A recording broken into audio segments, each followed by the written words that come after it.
నా ప్రత్యేకమైనటువంటి వందనాలు చెల్లిస్తా ఉన్నాను. యేసుక్రీస్తులో ఉన్నటువంటి సంపూర్ణ దీనత్వం గురించి మనం మాట్లాడుతున్నాం. మత్తయి సువార్త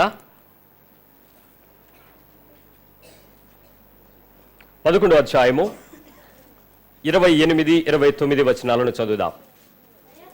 ప్రయాసపడి భారం మోసుకున్నట్టున్న సమస్తమైన జనులారా నా వద్దకు రండి, నేను మీకు మంచి విశ్రాంతినిస్తాను. నేను సాత్వికుడును, దీన మనసు గలవాడును కనుక మీ మీద నా కాడి ఎత్తుకొని నా వద్ద నేర్చుకోండి. ఆయన వద్దకు వచ్చి ఏం చేసేయాలి? నేర్చుకోవాలి. ఏం నేర్చుకోవాలి? ఆయనలో ఉన్నటువంటి దీన మనస్సు, ఆయనలో ఉన్నటువంటి సాత్వికాన్ని మనం నేర్చుకోవాలి. సాత్వికానికి ఆయన చెప్పినటువంటి అనేకమైన పద్ధతులు మనం చూసినప్పుడు చాలా విషయాలు కొత్తగా ఉన్నాయి. మనలో ఉన్నటువంటి బలహీనతలు, ఆయన యొక్క దీనత్వానికి వ్యతిరేకమైన పరిస్థితులు మన శరీరంలో చాలా ఉన్నాయి. అవేంటో ఒకసారి మనం గుర్తు చేసుకుందాం గబగబా. మొట్టమొదటిది గర్వము, తర్వాత లస్ట్, కామవికారమైనటువంటి పరిస్థితులు, తర్వాత గడిచిన వారం మనం చూసాం మనందరిలోనూ పోతున్నాడు, తిండిపోతూ. నెక్స్ట్ ఈరోజు మనం చూడబోతున్నాం సోమరిపోతనం గురించి. తర్వాత మనలో ఉంది కోపం, తర్వాత అసూయ, తర్వాత దురాశ. మనకున్నటువంటి ఈ లక్షణాలను మనం చూసినప్పుడు ఇవి ఎంత భయంకరమైనవంటే ఇవన్నీ కూడా దీనత్వానికి వ్యతిరేకమైన పద్ధతులు అన్న విషయాన్ని మనం మర్చిపోతూ ఉంటాం. వీటిని గుర్తు చేసుకోవాలి. దీనత్వములోనికి నడిచేటప్పుడు మనలో తెలియకుండా క్రీస్తుకి బదులు మరొక వ్యక్తి బయటకు వస్తూ ఉంటాడు. మీరు ఎంత దీనత్వంగా ఉండాలని ప్రయత్నం చేస్తారో, ఎంత సాత్వికంగా ఉండాలని ప్రయత్నం చేస్తారో, ఆ ప్రయత్నం అంతటికి బదులు వేరొక వ్యక్తి ప్రత్యక్షంగా కనబడతాడు. ఎవరైతే ప్రాక్టీస్ చేస్తారో వాళ్ళందరికీ అనుభవం ఇది. నేను నిజంగా సాత్వికంగా మాట్లాడదామండి అనుకున్న క్షణంలోనే మీలో నుంచి ఒక బూతు మాటలు మాట్లాడే వ్యక్తి బయటకు వస్తాడు. అప్పుడే అనుకుంటారు, ఆ క్షణంలో నుంచే బయటకు వస్తుంటాడు. నేను ఈ పని అలాగైనా కొంచెం ఇవాళ నేను నా ముఖాన్ని ఎక్కడ మార్చుకోకుండా సాత్వికంగా కనపడాలనుకోగానే ఎర్రబారిపోదు మీ ముఖం. ఎందుకు? There God is testing you my dear people. ప్రభు మిమ్మల్ని పరీక్షిస్తున్నాడు. మిమ్మల్ని కొన్ని పరీక్షల ద్వారా పంపుతున్నప్పుడు మీరు ఖచ్చితంగా చెప్పాలి, నేను విజయం పొందుతాను దీనిలో. చాలా మంది ఏమంటున్నారో తెలుసా? ఐఎమ్ సారీ, నేను దీన్ని గెలవలేకపోతున్నాను కాబట్టి ఈ సాత్వికం పక్కబడేద్దాం, ఈ సాత్వికాన్ని పక్కబడేద్దాం, దీని గోల మనకొద్దాం, మనకి ఏదో కావాల్సినవి తీసుకుందాం, మిగిలిన పక్కబడేద్దాం. నో, దయచేసి పాఠశాలలోనికి వెళ్ళేవాడు, క్రీస్తునందు అభివృద్ధి పొందేవాడు ఒకే విధంగా ఉంటాడు. క్రీస్తునందు సైనికుడు క్రమశిక్షణ కలిగి దాన్ని అభ్యాసం చేత దాన్ని సాధించుకుని ముందుకు వెళ్తాడు. అంతేగాని 6వ క్లాసులో ఎన్ని సంవత్సరాలు ఉంటానంటే మిమ్మల్ని ఏమంటారు? ఎదుగుదల లేని విద్యార్థులు అంటారు, లేదా బ్యాక్ బెంచ్ స్టూడెంట్స్ అంటారు. అంతేగాని నేను గెలవలేకపోతున్నాను అంటే మరి కోచింగ్ ఎక్స్ట్రా తీసుకోండి, ప్రాక్టీస్ ఎక్స్ట్రా చేయండి. మనం చెప్పే పద్ధతి కెమిస్ట్రీ టఫ్గా ఉంది, ఏం చేయాలి? Do practice number of times. Mathematics చాలా టఫ్గా ఉంది, ఏం చేయాలి? కొంచెం నైట్ అవుట్ చేయండి, కష్టపడండి. ఇది కూడా అంతే. ఆత్మీయ జీవితంలో కూడా ఇంత సింపుల్గా క్రైస్తవ జీవితంలో జీవిస్తూ మనం దేవునికి తగిన పోలికగా కలవలేకపోతే, రాలేకపోతే ప్రభువును మనం దుఃఖపెట్టిన వారు అవుతున్నాం. కాబట్టి ఈరోజు మనం సోమరిపోతనం గురించి, స్లాత్, ఈ విషయం గురించి మనం నేర్చుకుందాం. మరి గడిచిన దినము మాట్లాడుకున్నప్పుడు తిండిపోతనం గురించి మాట్లాడుకున్నప్పుడు ఏ జంతువు మనకు గుర్తొచ్చింది? మనందరి అడవి పందే, మామూలు బురద పందే. కాబట్టి పంది అనేది గుర్తుంది. దాని కలర్ ఏం చెప్పాను? Orange. It's very good, intelligent people are here. So correct, orange colour. ఎక్కడ గుర్తొచ్చినా నీకు ఏం గుర్తు రావాలి ఇప్పుడు? అయ్యి బాబోయ్ అని గుర్తు రావాలి. ఆ జంతువు నువ్వు ఎక్కడ చూసినా ఏం గుర్తు రావాలి? రైట్, మంచిది. మరి ఈరోజు సోమరిపోతనం గురించినటువంటి దాని గురించి నేను సెర్చ్ చేస్తున్నప్పుడు నాకు అనిపించినటువంటి విషయం ఏంటంటే, దిస్ ఈస్ ద యానిమల్.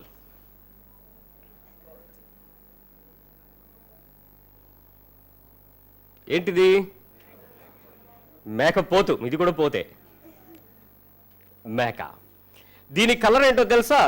ఈ యొక్క సోమరిపోతనం యొక్క కలర్ ఏంటో తెలుసా? Light blue. లైట్ బ్లూ అంట, స్కై బ్లూ. సోమరిపోతనం గురించినటువంటి విషయం వచ్చినప్పుడు మంచిది. మరి సోమరిపోతనానికి ఈ మేకపోతును ఎందుకు పెట్టారో నాకు అర్థం కాలేదు. మీకు ఎవరికైనా గుర్తొస్తుందా? సోమరిపోతుగా ఉండేటువంటి జంతువులన్నిటిలో కూడా ఎక్కువ సమయం ఈ జంతువుకి సోమరిపోతనానికి చాలా దగ్గర రిలేషన్ ఉందంట. అది మన వాక్యంలోకి వెళ్ళేటప్పుడు దాని నుంచి పరీక్షగా తెలుసుకుందాం, ప్రయత్నం చేద్దాం. Let us turn our chapters to Mark.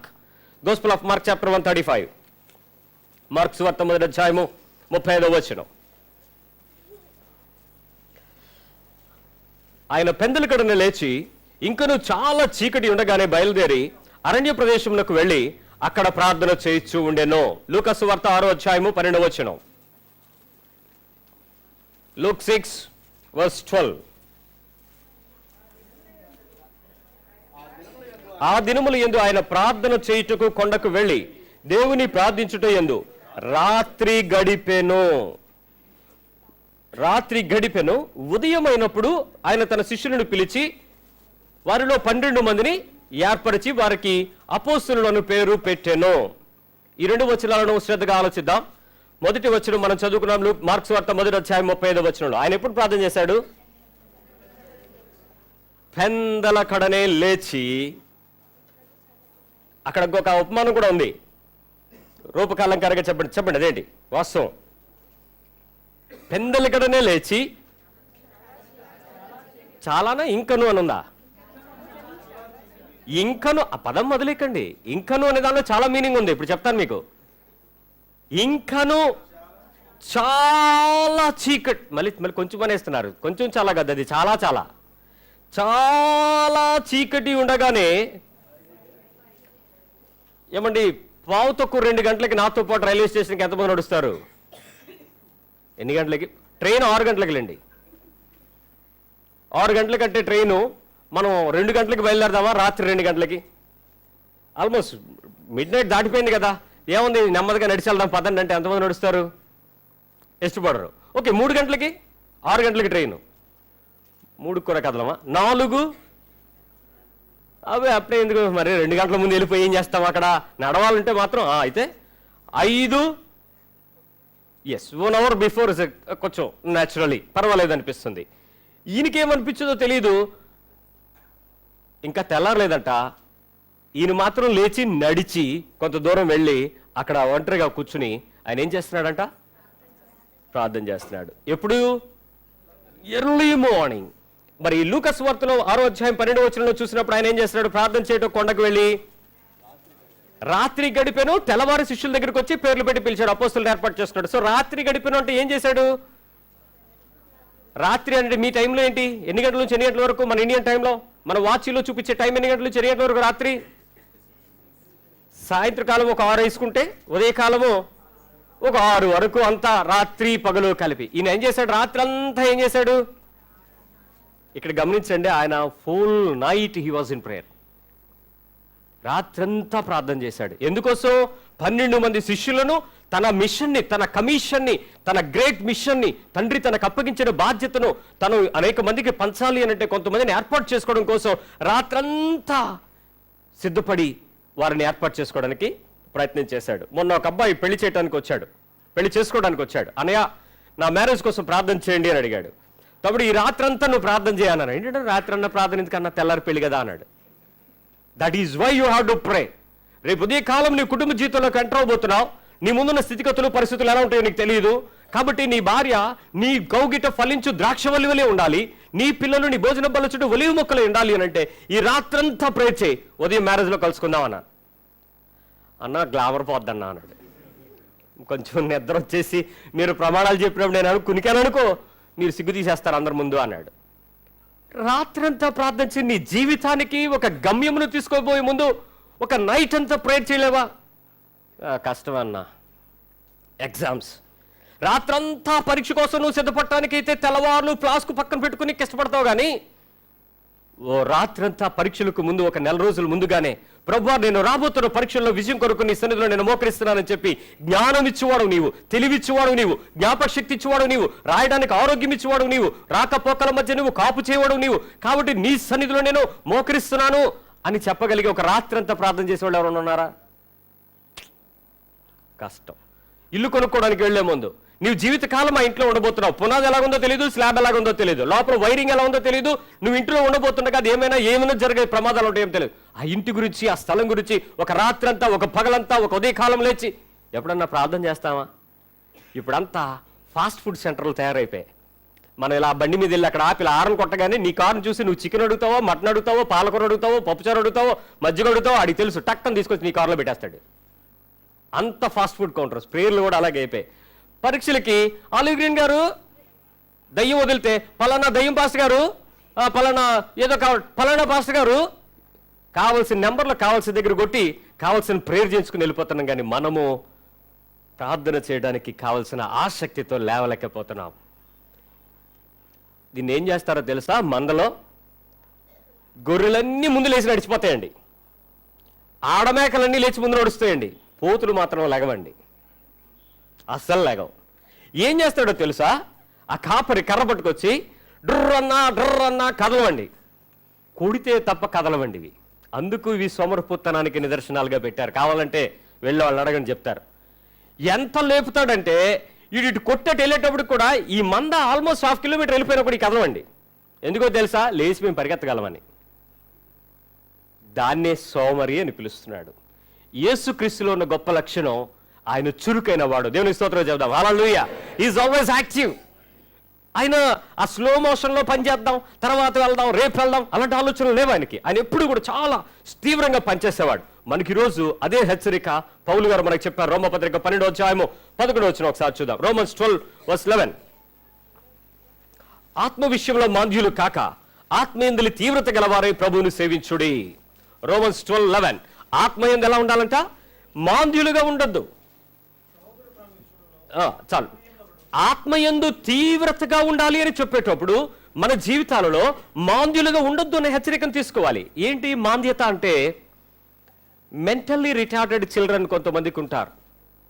వారికి బుద్ధి సంపూర్ణంగా ఎదగదు. వారి మెదడులో పరిపూర్ణంగా అన్ని జ్ఞానేంద్రియాలు పనిచేయగలిగిన స్థాయి ఉండదు. అలాంటి వారికి ఖచ్చితంగా తల్లి కానీ తండ్రి కానీ వారి అన్నదమ్ములు కానీ అక్కచెల్లెలు కానీ వాళ్ళ టీచర్ కానీ సమ్ ఆఫ్ ద పీపుల్ వారికి చక్కగా గైడ్ చేసే వాళ్ళు ఉంటారు. వీళ్ళు ఎవరు చెప్పినా వినరండి. వాళ్ళు చెప్పగానే వాళ్ళు యాక్టివ్ అవుతారు. అంతవరకు కూడా వాళ్ళు అర్థమైనా రెస్పాండ్ అవ్వలేరు. కాబట్టి వాళ్ళకి నచ్చిన భాషలో, వారికి నచ్చిన పద్ధతిలో, వారికి తెలిసిన పద్ధతిలో చెప్పిన వెంటనే వాళ్ళు దాన్ని అనుకరించి ఆ కమాండ్ని తీసుకోవడానికి ప్రయత్నం చేస్తారు. ఆత్మ విషయంలోనట అలా మాంద్యంగా ఉండకండి. ఎవడో చెబితే కదిలేలాగా, ఎవరో ఏదో చూస్తే వాళ్ళని చూసి వెంబడించేలాగా కాకుండా మీరు తీవ్రత కలిగి ఉండండి. ఒకరిని చూసి మరొకరు ప్రోత్సహించబడడానికి, అనుకరించబడడానికి తేడా ఉంది. ప్రోత్సాహకరమైన జీవితంలో జీవించాలి తప్ప అనుసరించే జీవితంలో జీవించడానికి ప్రయత్నం చేయకండి. అనుకరణ అంటే ఎలా ఉంటుందో చెప్తాను, వెంబడించడం అంటే ఎలా ఉంటుందో చెప్తాను పిల్లరా. చర్చిలో ఒక ఆయన వచ్చి చెప్పాడంట, ఆ అమ్మాయిని చూసి బుద్ధి తెచ్చుకోరా, ఆ అమ్మాయి మార్కులు చూసి బుద్ధి తెచ్చుకోరా, ఆ అమ్మాయి చదివే పద్ధతిని చూసి బుద్ధి తెచ్చుకోరా అని నాన్నగారు ఆ అబ్బాయికి చాలా బుద్ధి చెప్పాడండి. ఆ అమ్మాయిని చూసి కనీసం నువ్వేమైనా నేర్చుకోరా అని చెప్పి. ఆ అమ్మాయి ఫస్ట్ క్లాస్లో పాస్ అయింది, ఇటు ఫెయిల్ అయ్యాడు. వాడు అన్నాడు, ఆ అమ్మాయిని చూశాకే ఇలాగ అయ్యాను నాన్న అని. అది అనుకరణ అంటే. ఒక మనిషి చేస్తున్న పనిని అనుకరించడానికి ప్రయత్నం చేయబోతే నీకు ఇంకెక్కడో లోపం జరగచ్చు, జాగ్రత్త. అదే ఒక మనిషి భక్తి జీవితాన్ని అనుకరించడానికి ప్రయత్నం చేసి చూస్తే, అబ్బో వాళ్ళేదో ఆత్మీయులేండి, వాళ్ళేదో సూపర్ స్పిరిచువల్ పీపుల్ లేండి, మనకెక్కడ వద్దులేండి. ఇక్కడ అనుకరణకు మాత్రం మనం ప్రయత్నం చేయట్లేదు. ప్రోత్సాహకరమైన పద్ధతిలో ఉండాలి తప్ప అనుకరించే పద్ధతిలో కాదు. ఆత్మీయందలి తీవ్రత కలిగి ఉండాలని దేవుడు కోరుకుంటున్నాడు. సరే, ఈ యొక్క సోమరిపోతు గురించినటువంటి కొన్ని విషయాలు బైబిల్లో చాలా విషయాలు దగ్గరకు రాయబడి ఉన్నాయి.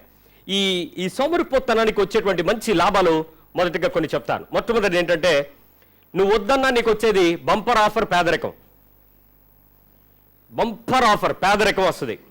నువ్వు వద్దన్నా సరే నీ దగ్గర ఉన్నదంతా పోయేలాంటి పేదరికం నీ దగ్గరికి వచ్చేస్తుంది. దీని యొక్క గొప్ప లక్షణం. ఒకసారి దేవుని యొక్క వాక్యం చూద్దాం. ఈ మనిషి ఎలా ఉంటాడు? మీలో ఎవరైనా ఇలా చూసినప్పుడు సోమరిపోతులు ఉన్నారని ఎవరైనా గుర్తుపెట్టగలరా? ఒకసారి చూసుకోండి, పక్కన ఎవరున్నారు ఇలా చూడండి. మిలిటరీ వాళ్ళని చూడకండి, ఇంకెవరినైనా చూడండి. ఎవరు కనపడలేదు కదా మీకు? సోమరిపోతులు ఎవరు కనపడలేదు కదా? చూపిద్దాం. మొట్టమొదటిగా సామెతలు 26:16, Proverbs 26:16b. హేతువును చూపగల ఏడుగురి కంటే సోమరి తన దృష్టికి తానే ఏమనుకుంటాడండి?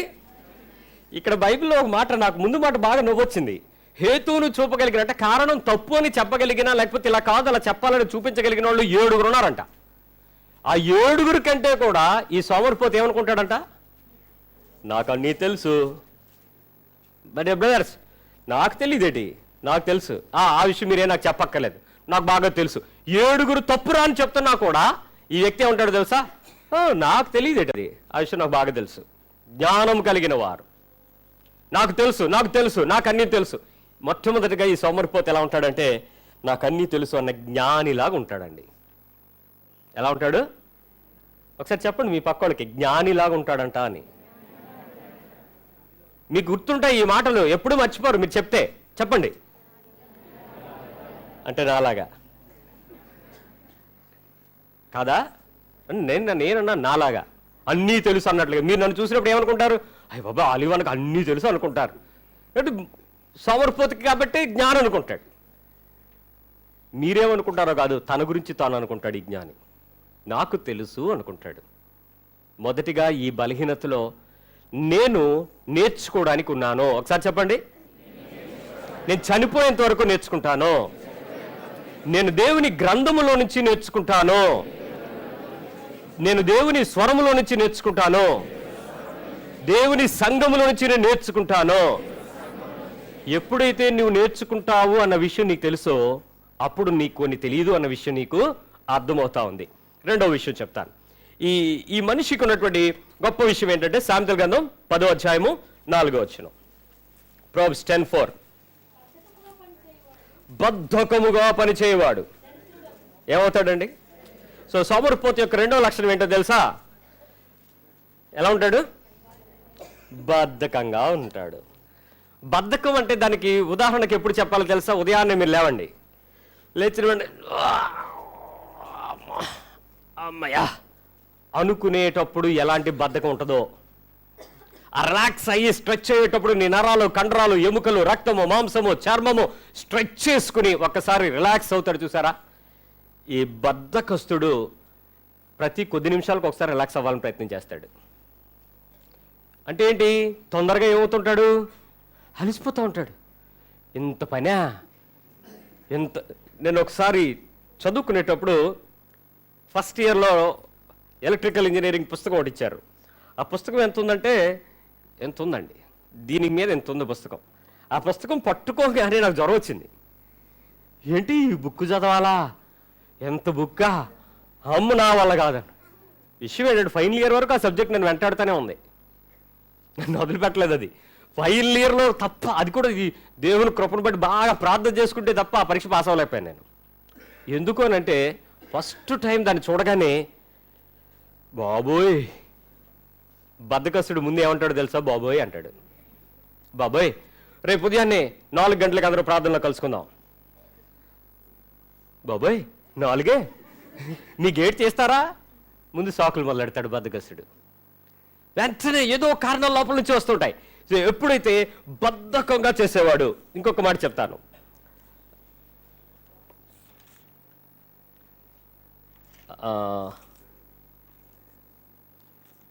సామెతల గ్రంథము 6వ అధ్యాయము 9వ వచనం నుంచి చదువుదాం. సోమరి ఎందాక నువ్వు పడుకొని ఎందువు, ఎప్పుడు నిద్రలేస్తావు? ఇక కొంచెము నిద్రించదనని, కొంచెము కునికెదనని, కొంచెము సేపు చేతులు ముడుచుకొని పరుండదనని నీవు ఆనుచూ ఉంటావు. ఏమండి, ఆఫీస్కి ప్రతిరోజు మేము 8 గంటలకి, 9 గంటలకి, లేకపోతే 10 గంటలకి వెళతాము. ఎంతమంది ఉన్నారు ఇక్కడ ఆఫీసులకు వెళ్ళేవాళ్ళు? Very good. మేము ప్రతిరోజు 9, 8, 10 లోపు కాలేజీలో ఖచ్చితంగా మేము ఉండాలి. ఎంతమంది ఉన్నారు ఇక్కడ? Very good. మేము ఉదయాన్నే స్ట్రిక్ట్గా కరెక్ట్ టైంకి మేము లేచి స్కూల్కి వెళ్ళిపోవాలి అనే స్టూడెంట్స్ ఎంతమంది ఉన్నారు? ఆటో వచ్చేస్తుంది, లేకపోతే ఆడు గోల్ పెడతాడు, ఖచ్చితంగా మాకు వెళ్ళిపోవాలి, రైట్? వీళ్ళందరూ ఆదివారం పూట ఎన్ని గంటలకు ఇస్తారండి? ఓ సెలవు రోజు ఎన్ని గంటలకు ఇస్తారు చెప్పండి? వీళ్ళందరూ ఉద్యోగస్తులకి నేను ఛాలెంజ్ ఇస్తున్నాను. సంవత్సరంలో 365 రోజులు మీకు సిక్ లీవ్లు, క్యాజువల్ లీవ్స్ మొత్తం కలిపి 25, అవి కాక పబ్లిక్ హాలిడేస్ 12, ఈ మొత్తం తీసేయగా ఈ సంవత్సరం అంతట్లో నువ్వు పనిచేసిన పనికి నీ బాడీ అలవాటు పడిపోయి ఉండాలి. కానీ ఆదివారం పూట ఎందుకు లేగదు? ఓ పండుగ రోజు ఎందుకు లేగదు? ఆల్ మై స్టూడెంట్స్, పొద్దున్న లెగిస్తే నీకున్నటువంటి స్కూల్ డేస్ 365 డేస్లో నీ వర్కింగ్ డేస్ 180, 180 రోజులు కంటిన్యూగా వెళ్ళడానికి ఇష్టపడుతూ పొద్దున్న లేచి ప్రతిరోజు ఒకటే పని. మొహం కడుక్కోవడం, అదే ఫ్రెష్ అప్ అవ్వడం, బట్టలు వేసుకోవడం, టిఫిన్ చేయడం, క్యారియర్ పట్టుకోవడం, బుక్స్ సర్దుకోవడం, వెళ్ళిపోవడం. ఇది రెగ్యులర్ హ్యాబిట్. అలాంటిది ఒక పండగ దొరికితే, ఒక సెలవు దొరికితే ఎందుకు లెగరు? కారణం ఏంటి చెప్పండి? ఎందుకు లెగరు? హాలిడే అయితే ఏంటి కారణం ఏంటి? రొటీన్గా మీరు లేచి మీ పనులు మీరు అలవాటు కదా. ఇక్కడ నేను మిలిటరీ వాళ్ళు ఉన్నారు, వాళ్ళని అడుగుతాను, ఏమంటే మీకున్నటువంటి రెగ్యులర్ పీరియడ్లో ఎవ్రీడే మార్నింగ్ డ్రిల్ ఉంటుందా లేదా? రెగ్యులర్ డ్రిల్ ఉంటుంది. మీకు అన్ని రైట్ షెడ్యూల్ ఉంటుందా లేదా? మీకు ఒక హాలిడే వస్తే మీరు నిద్రపోతారా? ఉండదు. వాళ్ళ మైండ్లో హాలిడే లేదు. వాళ్ళు ఎప్పుడూ పనిచేయడానికి, నిరంతరము పనిచేయడానికి ఏర్పాటు చేయబడిన మనస్తత్వం కలిగిన వారు బద్ధకంగా ఉండరు. ఒక సైనికుడే నిద్రపోతే, ఓ సైనికుడే ఇంకో చేపు తర్వాత లేచి గన్లేపుదాం అనుకున్నాడు అనుకోండి, పాకిస్తాన్ జెండా భారతదేశ పార్లమెంట్ మీద ఎగురుద్ది. చైనా వాడు లోపలికి వచ్చి బోర్డర్ నిండా పాతేస్తాడు. ఏం జరుగుతాయో తెలుసా? అక్కడ అదే వాక్యం చెప్తుంది, ఆయుధదారుడు ధరించి నీ దగ్గరకు వచ్చినట్లు సోమరిపోతా నీ దగ్గరకు దరిద్రత పట్టుకుని వస్తాడు. ఇంకొంచెం నిద్ర, ఇంకొంచెం కునుకు, ఇంకొంచెం సేపు చేతులు ముడుచుకుని, ఎప్పుడు నువ్వు నిద్రపోతున్నా నీ బద్ధకములో ఉన్నటువంటి నీ పరిస్థితి చాలా నష్టానికి నువ్వు ఇబ్బంది పడతావు. 20వ అధ్యాయం 13 వచనం చూద్దాం ఒకసారి. 20:13 Proverbs 20:13. లేమికి భయపడి నిద్ర యందు ఆసక్తి గుడుము, నీవు మేల్కొని ఉండిన ఎడల ఆహారము తిని తృప్తి పొందుదు. లేమికి భయపడి నిద్ర యందు ఆసక్తి ఏంటి? నిద్ర యందు ఆసక్తి ఏంటి?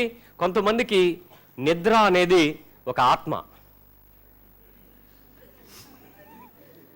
అభిషేకము లాంటి ఆత్మ.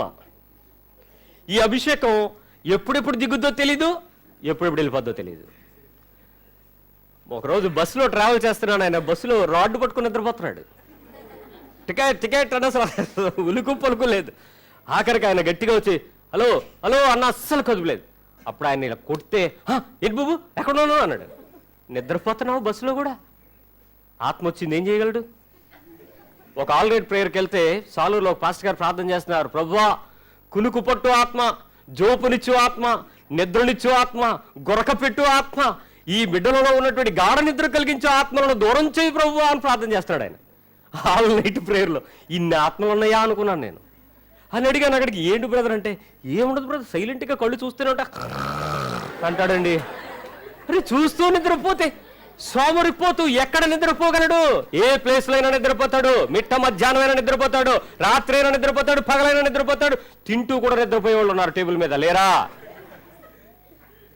సోమరిపోతులు, బద్ధకస్సులు, నిద్రను ప్రేమించేవారు. దేవుని వాక్యం చెప్తుంది, నీవు దీనత్వానికి వ్యతిరేకమైన దశలో ప్రవర్తిస్తున్నావు. క్రీస్తు పెందలకడని లేచి రాత్రంతా పనిచేస్తూ ఉదయం నుంచి సాయంత్రం వరకు ఆయన restless busy time. Mark gospel 1వ అధ్యాయం మీరు చదివితే భయంకరమైన బిజీ షెడ్యూల్లో ఉన్నాడు ఆయన. ఆ 2nd chapter complete busy, morning to the night. ఇక అవకాశం లేదు. ఆ హోల్ నైట్ అంతా పనిచేశాడు.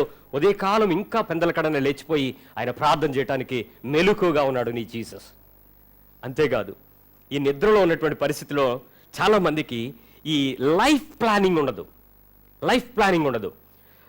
ఒకరోజు రేషన్ షాప్ ఎన్ని గంటలకు తీస్తారు అని అంటే 9 గంటలకు అని చెప్పండి. 9, 20వ తారీఖు 25వ తారీఖులో ఎవరైనా రేషన్కి వెళ్ళండి అన్నారు అనుకోండి, వాళ్ళు ఏం చెప్తారో తెలుసా? నిద్రపోతున్న పిల్లలు లేపితే, నెలాఖరు మమ్మీ సరుకులు ఉండవు. ఇప్పుడు వెళ్ళిన ఆంటీలు ఎగరో, ఇప్పుడు వెళ్తే వాళ్ళు ఉండరు.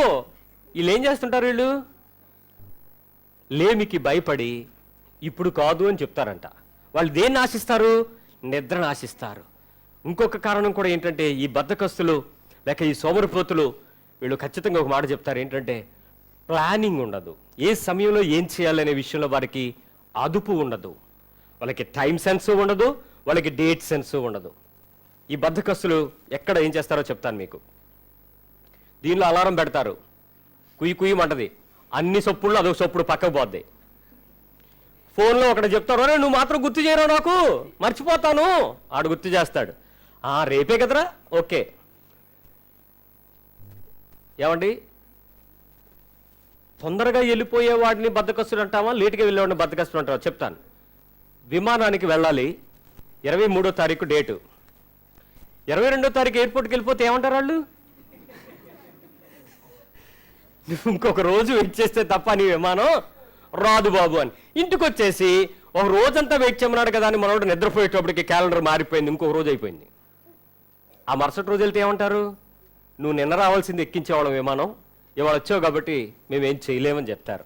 వీళ్ళు నిద్రను ఆసక్తి కలిగిన వారు చాలాసార్లు మెలుకు వచ్చిందే తొడుగా పనికి వెళ్ళిపోతారు. They don't have planning.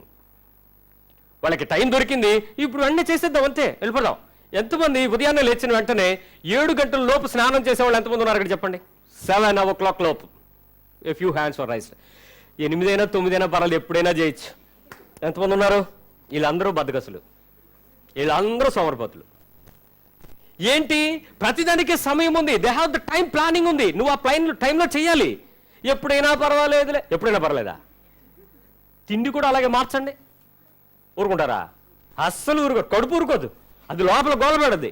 ఎందుకు? మరి నీ శుభ్రతను చూస్తున్న దేవుడు నీ శరీరాన్ని కూడా చూస్తున్నాడు అన్న విషయం మర్చిపోకు. సోమరిపోతే ఎప్పుడు కూడా నిద్రను ఆసక్తిగా చూస్తూ ఉంటాడు, బద్ధకంగా పనిచేస్తూ ఉంటాడు. ఈ టైం ప్లానింగ్ లేకపోవడమే కాకుండా వీడికి ఉండేటువంటి పద్ధతి ఏంటంటే, జీవితంలో ఎప్పుడూ కూడా ఈ బద్ధకస్తుడు సరైన పనిని సరైన కాలంలో సరైన నిర్ణయం తీసుకోవడానికి మనిషికి అవకాశం ఉండదు. ఇంకొక విషయం చెప్తాను. ఈతల్లో ఉన్నటువంటి పరిస్థితి 24వ అధ్యాయము 33-34. Proverbs 24. ఇంకొంచెం సేపు ఉంచు బ్రదరు, చదువు. ఇంకొంచెం కొనుకుపాటు, పరుండుటకై ఇంక కొంచెము చేతులు ముడుచుకొనుట, వీటి వలన నీకు ఏంటి పరిగెట్టుకు వస్తుంది? నీ ఫ్రెండ్ దరిద్రం, దరిద్రత పరిగెత్తుకుంటూ వచ్చేసి నీ ఒళ్ళో పడుకుంటుందంట, నేను కౌగులించుకుంటుంది. ఆయుధదారుడు వచ్చినట్లు లేమి నీ మీదకు వచ్చును. ఇప్పుడు వాళ్ళు ఏం చెప్తారు తెలుసా? ఎలాగూ ఏమీ రాదు కదా, మరెందుకు కసి పడుకుందాం అనుకుంటాడు. నాయనా 7 గంటలకి రా, లెగరా, బస్సు వచ్చేస్తుంది, ఇవాళ పరీక్షరా. మమ్మీ ఇంకొంచెం సేపు మమ్మీ. ఓకే, మళ్ళీ 5 నిమిషాల తర్వాత వస్తుంది. అప్పుడే 5 నిమిషాలకు వచ్చేసావా? నువ్వు కొంచెం సేపు ఉన్నాయి. సరే, మళ్ళీ ఒక 5 నిమిషాలు. నువ్వు చంపేస్తావు నన్ను. అరే ఎగ్జామ్ రా, నీ భవిష్యత్తు రా. ఇక 3-4 సార్లు వచ్చినడికి ఏదో ఒక జక్క తిట్టు బయటకు వస్తుంది పిల్లల్లోంచి.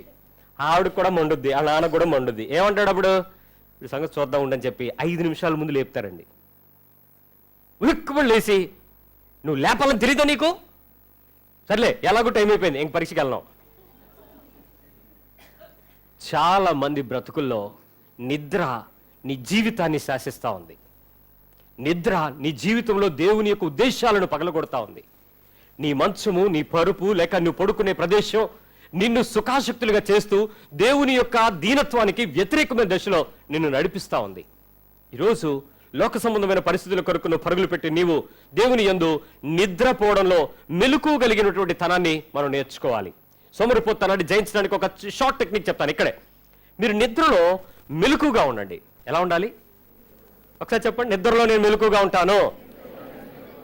నువ్వు దాచిన వస్తువు మీ అమ్మగారు తయారు చేసి ఆ పిండి వంటలో, లేకపోతే ఏమైనా కొంచెం మీ ఇంటికి వచ్చిన గెస్ట్ తీసుకొచ్చినవో ఒక చోట పెట్టి పొద్దున్నే చూద్దాం అన్నారు అనుకోండి, ఎన్ని గంటలకి పొద్దున్న అవుతుందో మీకు తెలుసా?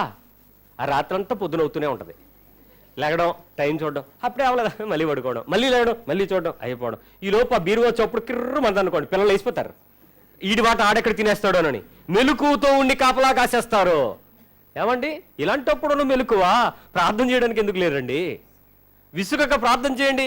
నేను ఒక తమ్ముడితో చెప్తున్నాను, ఆ మాట అన్నప్పుడు అన్నాడు, ఒరే నిద్ర పట్టకపోతే రాత్రంతా ప్రార్థన చేయాలంటే, అన్నా ఇంటర్నెట్ దగ్గర కూర్చుంటే టైమే తెలియదన్నా, ప్రార్థన కూడా చేసి చూడు, నీకు టైం తెలియదు. ఇక్కడ పిల్లలు కొంతమంది యవనస్తులు అందరూ ప్రార్థన చేస్తున్నారు. ప్రతిరోజు సాయంత్రం 6 o'clock నుంచి 8 o'clock వరకు ఇక్కడ ప్రేయర్ చేస్తున్నారు. యవనస్తులు అందరూ వస్తున్నారు, మగ పిల్లలు. వాళ్ళు ప్రార్థన చేస్తున్నప్పుడు వాళ్ళు ప్రారంభించడం వాళ్ళకి తెలుస్తుంది. వాళ్ళు గంట సేపే ప్రార్థన చేయడానికి ఇక్కడ 7 గంటల వరకే ఉంటారు. కానీ వాళ్ళు కళ్ళు తెరిచి చూసేటికి 8:30, 9, 9:30 ఒక రోజు. వాళ్ళు అనుకుంటున్నారు, ఏంటి ఇంత టైం తెలియలేదా, ఇంతసేపు మనం ప్రార్థనలో గడిపామా? అవును, యేసుక్రీస్తు అందుకే ప్రభుతో ప్రార్థన చేయడానికి సమయాన్ని చూసుకునేవాడు కాదు.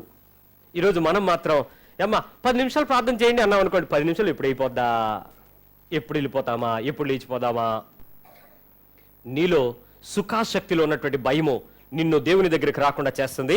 జాగ్రత్త. ఇంకొక మాట చెప్తాను. 12వ అధ్యాయము 24వ వచనం, Proverbs 12:24. శ్రద్ధగా పనిచేవాడు ఏం చేస్తాడు? ఏలుబడి చేస్తాడు. సోమరులు సోమరిపోతూ ఎప్పుడు ఏం చేస్తాడో తెలుసా? వెట్టి పనులు చేస్తాడు. He wants to do a labouring work. వీడెప్పుడు కూడా ఏ విషయంలో కూడా సహాయపడేవాడిగానే ఉంటాడు తప్ప ఏలుబడి చేసేవాడిగా ఉండడు. ఎప్పుడు తను ఇంకొకరి కింద పని చేయడానికి ఇష్టపడ్డారు. ఎందుకంటే డెసిషన్ తీసుకోవడానికి టైం సెన్స్ లేదు, పని చేయడానికి మెలకుగా ఉండాల్సిన ఆలోచన లేదు. కాబట్టి ఖచ్చితంగా ఏం చేస్తారంటే మరొకరి దగ్గరికి వెళ్ళి పని చేయడానికి ఇష్టపడతారు. అలాగని ఉద్యోగం చేస్తున్న వాళ్ళందరూ కూడా మీరు వెట్టి పనులు చేస్తున్నవారు, మీరు బద్ధకస్తులను అనుకోకండి. కానీ ఆ ప్రదేశంలో మీరు బద్ధకంగా లేకుండా ఉండడానికి చూడటానికి ప్రయత్నించండి. Let me tell you one thing. ఎంతమంది జ్వరం వచ్చిన వెంటనే ట్యాబ్లెట్ వేసుకుంటారు? జ్వరం వచ్చింది, నేను వెంటనే పారాసెటమాల్ వేసుకోవాలి. ఎంతమంది వేసుకుంటారు? కొంతమంది వేసుకుంటారు. డాక్టర్ దగ్గరికి వెంటనే ఎంతమంది వెళ్తారు జ్వరం వచ్చిన వెంటనే? ఎవరు? అదే తగ్గిపోద్దులే అనుకునే వాళ్ళు ఎంతమంది ఉంటారు? ఎక్కువ చేతులు లెగుస్తున్నాయి. అదే తగ్గిపోద్దులే, ఓకే ఫైన్. ప్రార్థన చేస్తే తగ్గుద్దనే వాళ్ళు ఎంతమంది ఉన్నారు? ప్రార్థన చేయించుకుంటే తగ్గిపోద్దనే వాళ్ళు ఎంతమంది ఉన్నారు? ఓకే, హెల్త్ విషయంలో నెగ్లెక్ట్ చేయటం మొదట బద్ధకానికి కారణం. ఎందుకంటే ఈ లోకంలో అంటే ఒక ఆయన చెప్తాడు, ఆరోగ్యమే ఏమున్నా లేకపోయినా నీకు అది ఉంటే ఏదైనా చేయొచ్చు. అందుకేనండి ఎక్కువసేపు నిద్రపోవాలి అన్నాడు ఒక ఆయన. ఎక్కువసేపు నిద్రపోయే వయసు ఒకటి ఉంది, దానికి కూడా ఒక జబ్బు ఉంది, దానికి ఒక పేరు ఉంది. ఆ జబ్బు వచ్చినోడు పడుకుంటాడు. మీకు ఇంకా ఆ రోగం రాలేదు కదా, కాబట్టి అంత ఎక్కువసేపు పడుకోవాల్సిన పని లేదు. ప్రియులారా, ఈ లోకంలో దేవుని సృష్టిని చూడండి. ఏ జంతువైనా ఈ మేకపోతును పక్క పెట్టండి, ఈ మిగిలిన జంతువులు కానీ, పక్షులు కానీ, కీటకాలు కానీ వాటి టైంకి ఎంత షార్ప్గా లెగుస్తాయి చూసారా? ఏ రోజైనా అవి అప్పుడే లగాలా, లేకపోతే ఇప్పుడు వెళ్ళమంటారా, లేకపోతే అవసరం అంటారా తిండి కోసం? ఎప్పుడు అలాంటి పని చేయవు. ఎందుకంటే వాటికి ఉండేటువంటి ఒకే ఒక పద్ధతి ఏంటంటే అవి బద్ధకంగా ఎప్పుడు ఉండవు, అవి మరొకరి చేత చేయించుకునే స్థాయిలో ఉండవు. కాబట్టి వాటి పనులు అవే చేసుకుంటూ ఉంటాయి. ఈరోజు ఈ సోమరిపోతూ చాలా సమయాలలో వెట్టి పనులు చేసుకోవడానికి ఎక్కువగా ఇష్టపడుతూ ఉంటాడు, ఎక్కువ పని చేయడానికి ఇష్టపడుతూ ఉంటాడు. రెండవది, మీ ఇంటి పనులన్నీ ఈ రోజే చేసేస్తారా, రేపు చేస్తారా, ఎల్లుండి చేస్తారా, తర్వాత చేస్తారా? All your homeworks. హోంవర్క్ అంటే పిల్లలు రాసుకునే హోంవర్క్ కాదు. మీ ఇంటిలో మీకున్నటువంటి పనులన్నీ ఈరోజే చేస్తారా? ఈరోజు అయిపోతాయా? నేను బాధపడద్దు, కానీ ఏ రోజు బట్టలు ఆ రోజు ఉతుక్కోవడం మంచిదా, అన్నీ కలిపి ఒక రోజు వేసి ఫుల్ నడువు నొప్పి వచ్చేందుకు ఉతకడం మంచిదా? ఏంటో బోల్డ్ నీళ్ళు అయిపోతాయండి, బోల్డ్ కరెంటు, బోల్డంత పరిస్థితి. అంటే చాలా సమయాలలో మనము ఈరోజు చేయాల్సినటువంటి పనిని ఈరోజు చేయటం అనేది జ్ఞానం. రేపు చేద్దాము కొంచెం అజ్ఞానం, తర్వాత చేద్దాము మూర్ఖుడు. ఇంక ఆ మనిషి ఎవరు మార్చలేడు. నీ ఇంటిలో ఉన్నటువంటి పనులు వెంటనే చక్కబెట్టుకునే లేడీస్ ఎంతమంది ఉన్నారు? నేను ఒక మాట చెప్తాను, మీరు వినండి. మీరు వంట చేసేటప్పుడు అన్నీ వండేసి లాస్ట్లో వంటకి శుభ్రం చేసేవాళ్ళు ఎంతమంది ఉన్నారు? అన్నీ అక్కడే ఉంటాయి. కోసిన తుక్కు అక్కడే ఉంటుంది, పసుపు, ఉప్పు, కారం, పప్పు అన్నీ అక్కడే ఉంటాయి, కుక్కరు అక్కడే ఉంటాయి, అన్నీ అక్కడే ఉంటాయి, అన్నీ వంటగది. ఆ టైంలో ఎవరైనా చూసారా? మీది వంటగది అనుకోరు, అదేదో అనుకుంటారు. కానీ ఒక గంట తర్వాత వెళ్ళి చూడండి, వంట చేసిన తర్వాత అన్నీ ఎక్కడ ఉంటాయి, నీట్గా ఉంటాయి. ఎంతమందికి ఇష్టం ఇలా చేయడం? ఎప్పటి పని అప్పుడే, అది అయిపోయిన వెంటనే తీసుకెళ్ళి దాని స్థానంలో పెట్టేయడం ఎంతమందికి ఇష్టం? గమనించండి, ఎప్పటి పని అప్పుడు చేయటం జ్ఞానం. సోమరిపోతుల లక్షణం కాదు ఇది. బద్ధకస్తుల లక్షణం ఏంటంటే, మా ఇంట్లో ఒక వంట చేయడానికి ఒక ఆమె వచ్చేవారు.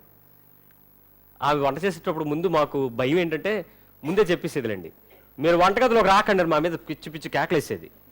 అది నేను, మీరు రాకుండా ఎలా ఉంటాం, మాది ఇల్లంతా ఒకటే కదా, ఇలా వెళ్ళేటప్పుడు ఏంటిది తీ అన్నాం అనుకోండి, ఈగలు ముసురుతూ ఉంటాయి అక్కడ, నాన్ వెజిటేరియన్ అక్కడే ఉంటుంది, వెజిటేరియన్ కలిపేస్తూ ఉంటుంది, ఆ చేతులతోనే అన్ని పనులు అయిపోతూ ఉంటాయి.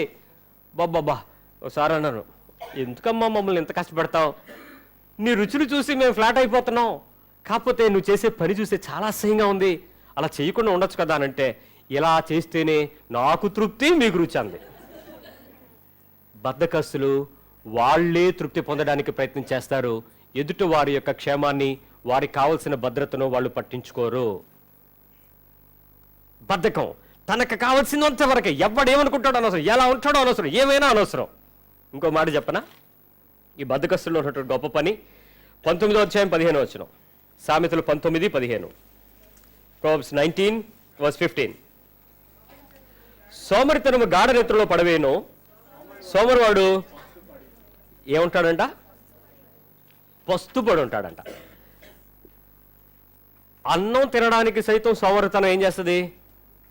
అడ్డు వస్తుంది. కొంతమంది తల్లులకి ఇక్కడ ఎక్స్పీరియన్స్ ఉంది. లే అన్నం తిను అంటే ఏమంటారు వాళ్ళు? తర్వాత తింటానులే అని మళ్ళీ కొంచెం పడుకుంటాను ప్రయత్నం చేస్తారు. లే తింటాను అన్నాను కదా, మళ్ళీ పడుకుంటాను. ఇప్పుడు తినాలి, లే అస్సలు లేగరండి. వీళ్ళు ఎప్పుడు తింటారు తెలుసా? మధ్యాహ్న కాలపు భోజనం 5:30 సాయంత్రం 6:30కి లేచి అప్పుడు తింటారండి. సోమరిపోతులు లేటుగా భోజనం చేస్తారు. టైంకి భోజనం చేద్దాం. మీ టైమా మా టైమా? ఇన్ జనరల్ టైమా? చాలామంది టైంలు మారిపోయాయి. ఇప్పటికే చాలా టైంలే మారిపోయినాయి. ఇప్పుడు భోజనం చేసే టైం ఏంటి? చూడండి, పిల్లలకి నేను చెప్తాను. మీకు స్కూల్లో లంచ్ బ్రేక్ రోజుకో టైం పెడతారా? ఇప్పుడు ఒక టైం ఉంటుందా? ఇంటికి వచ్చాక కూడా అదే టైం చేయండి. అంతేగాని ఆ బ్రేక్ టైం అయిపోయిన వెంటనే మీరు ఇంకొక టైం కోసం ఎందుకు ఎదురు చూస్తున్నారు? ఆ టైంలో ఆటని, లేకపోతే కంప్యూటర్ అని, లేకపోతే ఇంకేదో పనిని. It's very bad habit. చిన్నపిల్లలు ఎట్టి పరిస్థితుల్లోనూ మీకు రెగ్యులర్ టైం హ్యాబిట్స్ ఏమున్నాయో ఆ టైం హ్యాబిట్స్లో మీరు భోజనం చేయాలంతే. లేకపోతే మిమ్మల్ని ఏమంటారు తెలుసా? స్లోత్ అంటారు, అదే బద్దకస్తులు అంటారు, సోమరిపోతులు అంటారు. అలాంటి పని ఎప్పుడు చేయొద్దు. ఏంటి ఆలోచిస్తున్నారు? అంటే మా తినే హక్కు కూడా లేదా మాకు? ఆ ఒక్క పూట కూడా మాకు లేదా? లేదు. ఇంకా అవకాశం తీసుకోవడానికి లేదు. బైబిల్ చెప్తుంది నువ్వు సోమరిపోతుగా ఉండకుండా ఉండాలి అని అంటే రైట్ టైం మెయింటైన్ చేయాలంతే. నీకు అలవాటుగా దేవుడు క్రమాన్ని ఇచ్చాడు, ఆ క్రమాన్ని నువ్వు ఫాలో అవ్వాలి ప్రియులారా. మరొక మాట చెప్పనివ్వండి.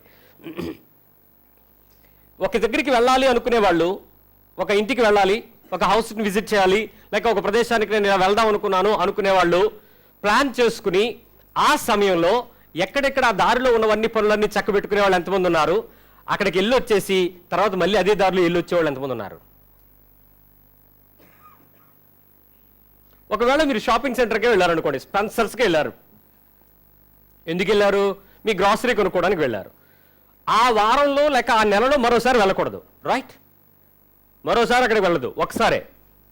లేదు ఒక 2 సార్లు పెట్టుకుంటే 2 టైమ్స్ వెళ్ళండి. అంటే మీ ఫైనాన్షియల్ బడ్జెట్ డిసిషన్ బట్టి వెళ్ళి వచ్చి అయ్యో ఇది మర్చిపోయామని చెప్పి మళ్ళీ వెళ్ళొచ్చి అర్రే ఇది చెప్పలేదని మళ్ళీ వెళ్ళొచ్చి అక్కడి నుంచి ఫోన్ కొట్టి ఏంటి ఏంటి ఏంటి అవన్నీ కొనుక్కొచ్చి మళ్ళీ వెళ్ళొచ్చి సోమరిపోతులు. వీళ్ళకి జ్ఞాపక శక్తి పని చేయదు. వీళ్ళు ఏమంటారో తెలుసా? మర్చిపోతామంటారు. సోమరిపోతులు సాకులు చెప్తారండి. అందుకు చెప్తున్నాను, సోమరిపోతులు ఏం చెప్తారు? సాకులు చెప్తారు. ఏం చెప్తాడో తెలుసా? ఆ సాకు భలే ఉంది బైబిల్లో. చూద్దాం ఒకసారి. 22:13. సోమరి బయట సింహం ఉంది, వీధుల్లో నేను చంపబడుదునని, చాలు, నేను చంపబడుదును అనును. వీధుల్లో ఏముందంట? బయట ఏముందంట? ఏమండి, ప్రపంచంలో మనుషులు కూడా బతకట్లేదు, వీడు ఒక్కడే ఉన్నాడు. వీడు లేకడానికి ఇప్పుడు ఏం చెప్తున్నాడంటే బయట సింహం తిరుగుతుందంట. ఇప్పుడు వెళ్ళమంటావేంటమ్మా? నేను ఇప్పుడు వెళ్ళా బయటికి, సింహం తిరుగుతుందంట. ఇవన్నీ కారణాలు, సాకులు. ఈ సోమరి సాకులు చెప్తాడు. ప్రతిసారి సాకులు మాట్లాడతాడు. ప్రతిసారి వాస్తవాన్ని ఒప్పుకోలేడు. ప్రతిసారి విషయాన్ని నిర్భయంగా చెప్పడానికి ఇష్టపడలేడు. ప్రతిసారి సాకులు సాకులు సాకులు. ఇదే విషయం 26:13 కూడా చెప్పాడు. 26 సోమరి దారిలో సింహం ఉన్నదనను, వీధిలో సింహం ఉందనను. ఏమంటాడండి? ఏమంటాడు? దారిలో సింహం ఉంది, వీధుల్లో కూడా. ఇది గ్రామ సింహమేమో, కుక్కేమో. కుక్క కూడా సాకులు చెప్తాడంట. ప్రతిసారి సాకులు చెప్తూ ఏవో కారణాలు. ఇక్కడ ఒక పని చేయాల్సి వచ్చినప్పుడు ఆ పనిని అదే మార్గంలో, అదే పద్ధతిలో, అదే క్రమంలో ఖచ్చితంగా నువ్వు వెళ్ళాలి, చేసుకోవాలి, తిరిగి రావాలి. అంతేగాని వచ్చిన తర్వాత రెండో పద్ధతిలో కారణాలు చెప్పే పద్ధతి దేవుడు అంగీకరించడు. అది సోమరిపోతుల యొక్క లక్షణం. ఇక్కడ కింద వచనం చదవండి. 14వ వచనం 26వ అధ్యాయము సామెతలు. ఉతక మీద తలుపు తిరుగును, తన పడక మీద సోమరి తిరుగును. ఏం చేస్తారో తెలుసా? If it is an hinge. Hinge అంటారు చూసారా? అంటే తలుపులు తిరిగేటప్పుడు బొందులు అంటారు చూసారా?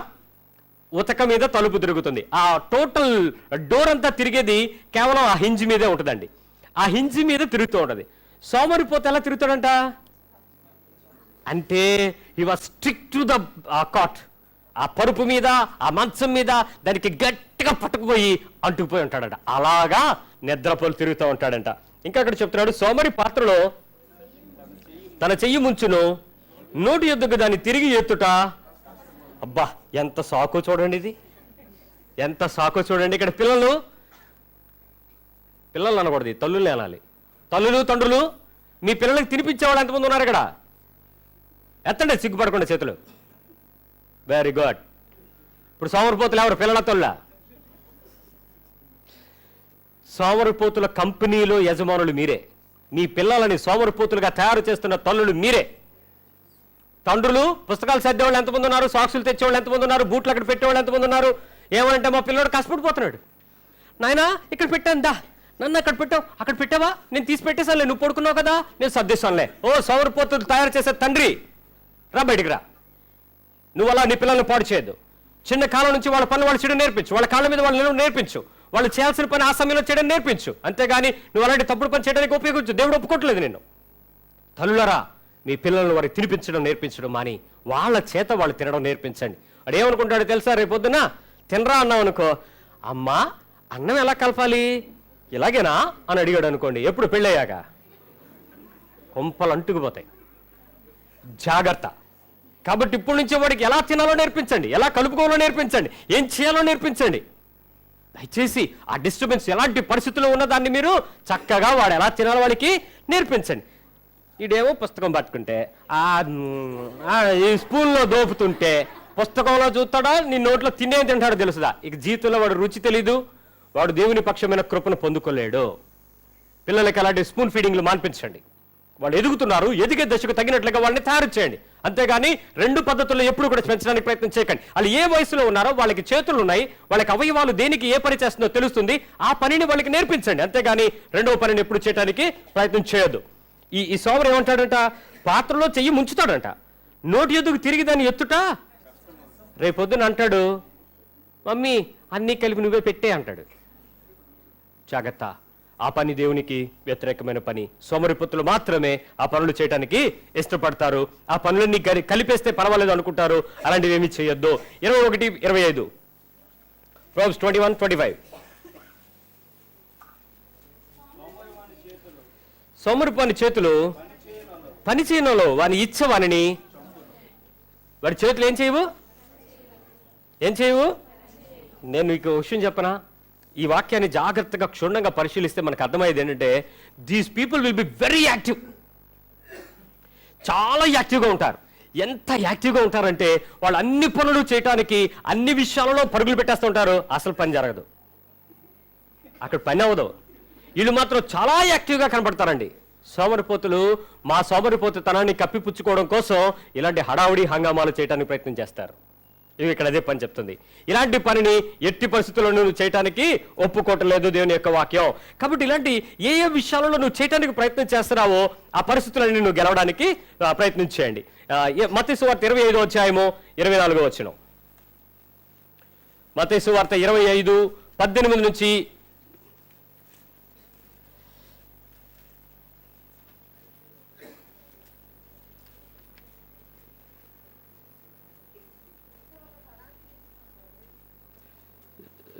I-20 కారు ఎవరిదో అడ్డంగా ఉందంట. దయచేసి వెళ్ళి ఆ కార్ని పక్కకి తీయండి. White colour car 2375 some car number. Okay, గమనించండి. మత్తయి సువార్త 25:18 నుంచి ఇక్కడ ముగ్గురు మనుషులు ఉన్నారు. ఒకడికి 5 తలాంతులు ఇచ్చాడు, మరొకడికి 2 ఇచ్చారు, మరొకడికి 1 ఇచ్చాడు. ఈ 1 పట్టుకొని ఏం చేశాడు? అసలు తీయండి, బైబిల్ తీయండి, ఆ వచనం చూడండి. దీనిలో మంచి సాకు ఎలా చెప్పాడో చూపిస్తాను మీకు. మత్తయి సువార్త 25:18 నుంచి 24-26 వచనాలు చదువుదాం. ముందు 1 తలాంతు తీసుకున్నవాడు వచ్చి, అయ్యా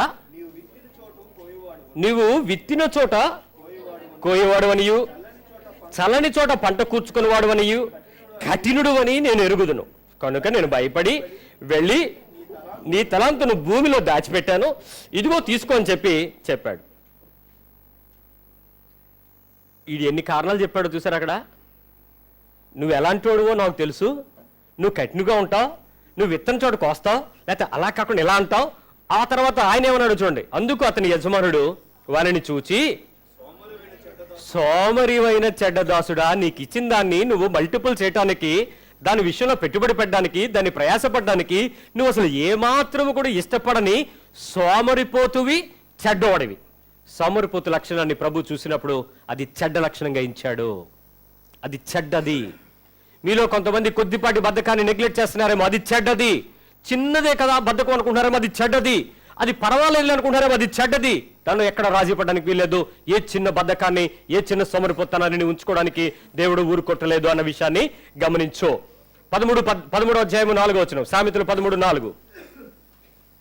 Proverbs 13:4. సోమరి ఆశిపుడును గాని వాని ప్రాణములకు ఏమీయు దొరకదు. సోమరి ఆశపడతాడు కానీ ఏమీ కానీ ఆశలు ఎన్ని ఉంటాయి? సోమరిపోతులు ప్లాన్లు గీస్తారు, ప్లాన్ ప్రకారం పని చేయరు.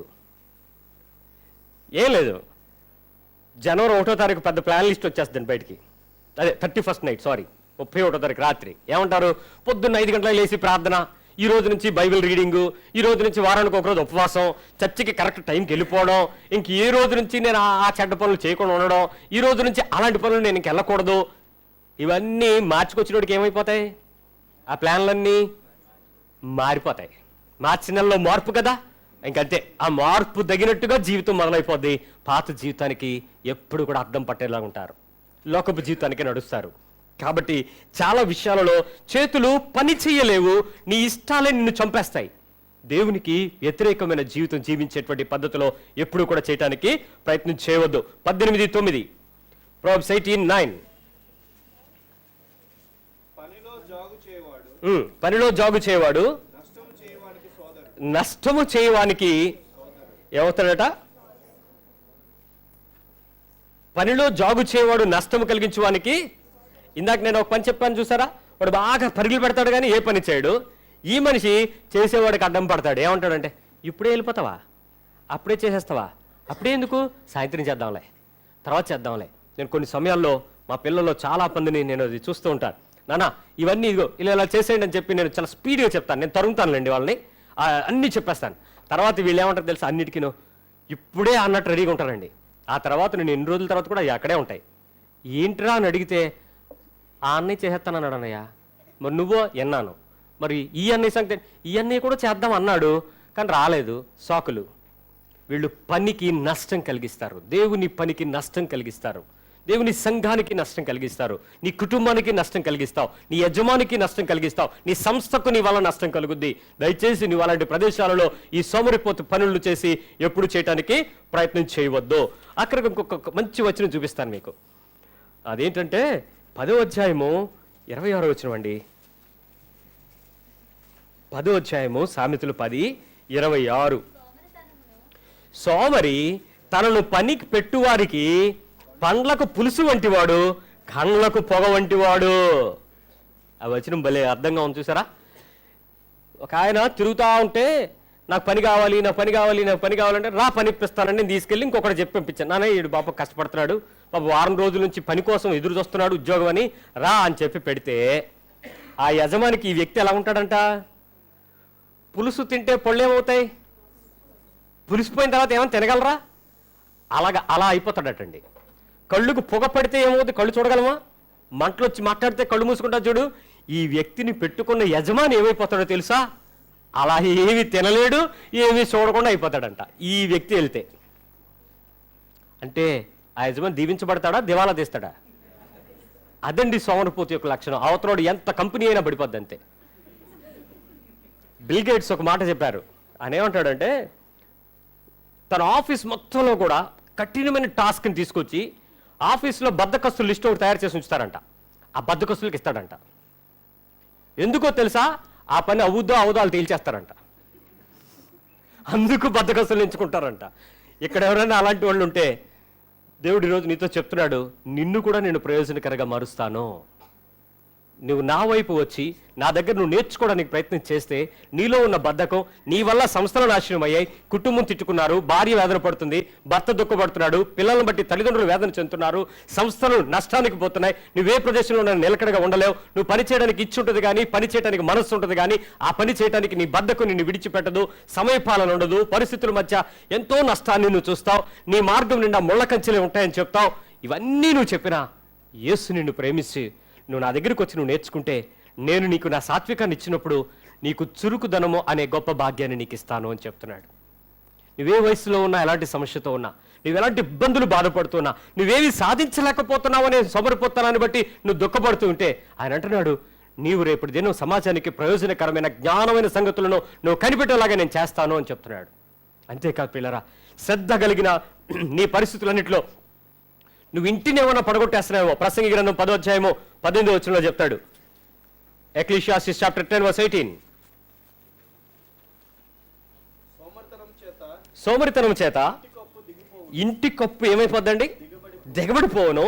చేతుల బద్ధకం చేత ఇల్లు కురిసిపోద్ది. ఏమండి ఈ రోజుల్లో అంటే మనం చాలా sophisticated phone calls by complaint, అంటే ఈ అపార్ట్మెంట్లో ఏమైనా ప్రాబ్లం వస్తే ముందు మనం ఏం చేస్తాం, ఆ అపార్ట్మెంట్ ప్రెసిడెంట్ సెక్రటరీకి వాయిస్తే ఆడు మిగిలిన పనులని చేస్తున్నారు. ఇంతకుముందు అలా కాదు, అన్ని పాకిళ్ళు మరి చిన్న చిన్న గుడిసెలా ఉండేవారు.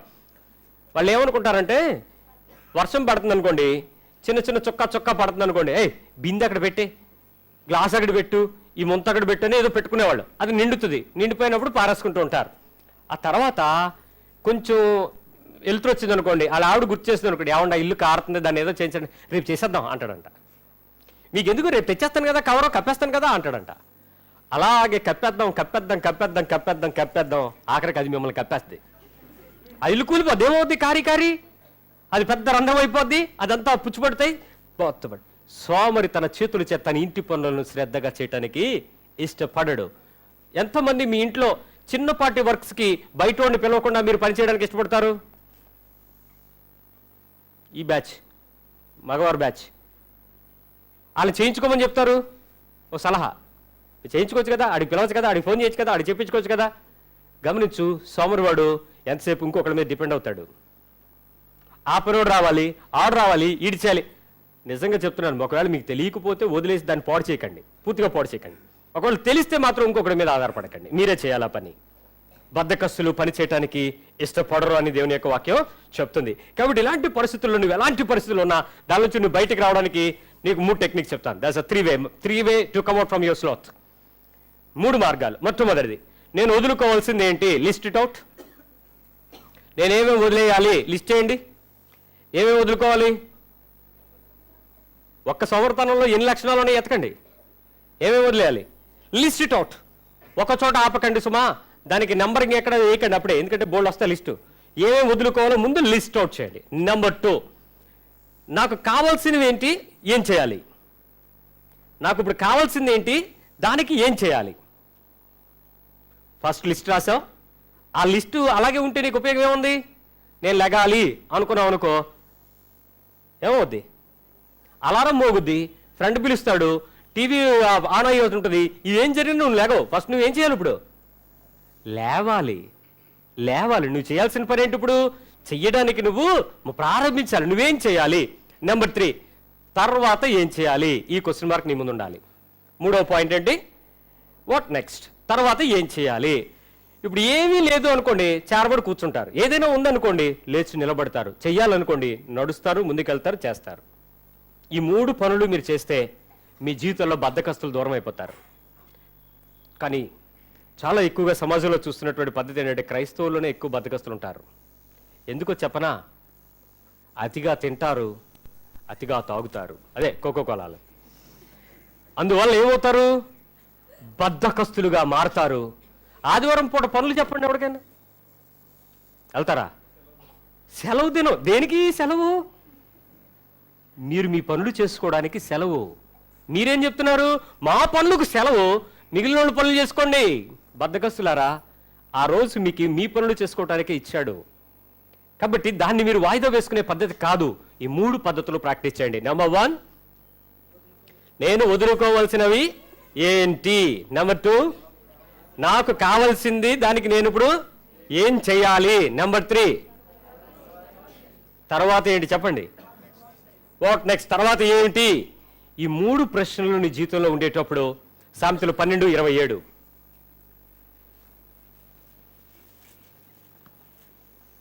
12:27 పట్టుకొనడు చురుకుగా నుండుట గొప్ప. ఆ రెండింటిని లిస్ట్ అవుట్ ఎందుకు పక్క పక్కన పెట్టాడో తెలుసా? సోమరి వేటాడతాడు కానీ దాన్ని పట్టుకోలేడు, వెళ్తాడు, ప్రయాసపడతాడు, పాపం అదేమి తీసుకునేటప్పుడు లాస్ట్ మినిట్లో అది పారిపోతే చూస్తూ ఉంటాడు. అదే చురుకుగా ఉండుట గొప్ప భాగ్యము నీకు ఇస్తాడు దేవుడు. కాబట్టి చురుకుగా ఉండండి. దేవుని యందలి జ్ఞానాన్ని పొందుకోవాలి అంటే చురుకైన వాడు, ఆత్మ విషయంలో తీవ్రత కలిగిన వాడై ఉండాలి. అప్పుడు పరిస్థితుల్లో నిన్ను దేవుడు గొప్పగా ముందుకు తీసుకుని వస్తాడు. అంతేకాక మరి దేవుని వాగ్దానాలను మనం స్వతంత్రించుకోవాలంటే నువ్వు చురుకుగా ఉంటే ప్రతి వాగ్దానాన్ని నువ్వు దేవుని యొక్క విశ్వాసంలో నుంచి నువ్వు స్వతంత్రించుకోగలుగుతావు. ఆఖరిగా నేను ఒక ప్రశ్న వేసి పంపుతాను మిమ్మల్ని. బట్టలు వేసుకోవడంలో ఎంతమంది చురుకుగా ఉంటారు, బద్ధకంగా ఉంటారు? డ్రెస్సింగ్ బద్ధకంగా ఎంతమంది ఉంటారు, చురుకుగా ఎంతమంది ఉంటారు? మీరు ఇంటికి వెళ్ళిన వెంటనే మీ ఇంట్లో ఎంతమంది చురుకైన వాళ్ళు ఉన్నారో, ఎంతమంది బద్ధకస్తున్నారు మీరే చెప్తారు. ఇప్పుడు అంటే ఏం లేదండి, వెళ్ళాలి, వాళ్ళు స్నానం చేసేస్తారు, ఆ బట్టలు చుట్టుకోవడమో కట్టుకోవడమో వేసుకోవడం ఉంటాయి, కానీ అసలైన డ్రెస్సులోకి రారు. వీళ్ళు బద్ధకస్తులు. ఏమంటారో తెలుసా? నలిగిపోతాయి, అప్పుడే వెళ్ళడమా, లాస్ట్లో వేసుకుందాం, ఆ తర్వాత తీసుకుని ఈలోపు మర్చిపోయి వెళ్ళిపోతారు. చూడండి చాలామంది. ప్రార్థన చేద్దాం. బద్ధకస్తులు మర్చిపోతారు. అలాంటి బలహీనతలోంచి